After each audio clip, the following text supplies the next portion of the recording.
Kisah ketampanan Nabi Yusuf alaihissalam.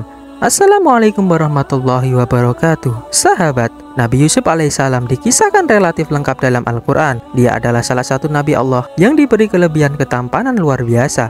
Dalam riwayat ketampanan itu pula yang membuatnya banyak digandrungi wanita. Disinilah akhlak Nabi Yusuf alaihissalam terbukti benar-benar karimah. Dia mampu menolak segala godaan meski harus dipenjara. Kelebihan Nabi Yusuf telah tampak sejak kecil. Dia adalah putra dari Nabi Yakub alaihissalam, 12 bersaudara. Selain tampan dan cerdas, kelebihan ini yang membuat saudara-saudaranya iri dan dengki. Suatu ketika Nabi Yusuf bermimpi 11 bintang, matahari dan bulan bersujud kepadanya. Oleh Nabi Yakub, mimpi itu ditakwilkan sebagai tanda kenabian Yusuf. Karena itu tanda-tanda ini harus disembunyikan demi melindunginya dari orang-orang yang berniat jahat. Ingatlah ketika Yusuf berkata kepada ayahnya, "Wahai ayahku, sungguh aku bermimpi melihat 11 bintang, matahari dan bulan. Kulihat semuanya sujud kepadaku." Quran Surat Yusuf ayat 4.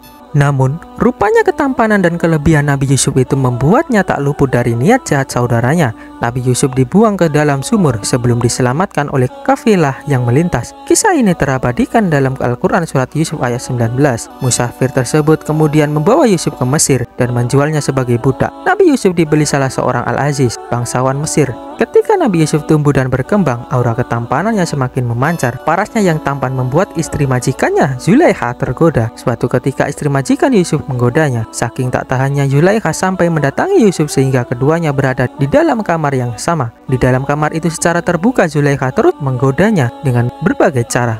Nabi Yusuf pun yang menolak akhirnya memilih pergi. Namun Zulaikha menarik bajunya dari belakang hingga robek. Penolakan Yusuf ini diabadikan dalam Al-Quran Surat Yusuf ayat 32. Yang artinya, "Dan sesungguhnya aku Zulaikha telah menggoda dia Yusuf untuk aku tundukkan dirinya, akan tetapi dia menolakku." Di sisi lain, Zulaikha mengadu kepada suaminya dan menyebut bahwa Yusuf telah menggodanya. Berkat adanya seorang saksi dan tidak ada bukti, Yusuf tidak jadi dihukum. Namun peristiwa ini kadung viral seantero Mesir kala itu. Kondisi ini membuat Zulaikha marah dan risih. Dia ingin agar orang-orang terutama wanita memaklumi kenapa ia sampai tergoda oleh pesona ketampanan Nabi Yusuf. Di suatu hari, Zulaikha mengundang banyak wanita bangsawan ke rumahnya untuk jamuan makan. Sontak tamu-tamu perempuan itu terperangah saat Nabi Yusuf berjalan di depan mereka. Para tamu yang melihat ketampanan Yusuf itu membuat hati dan pikiran dibuat kagum dan terlena. Saat itu para wanita itu tengah memegang pisau untuk mengupas buah. Saking kagumnya, mereka sampai tak sadar telah mengiris jari-jarinya. Pada akhirnya Zulaikha mampu membuktikan siapapun wanita yang bertemu dengan Nabi Yusuf akan jatuh cinta.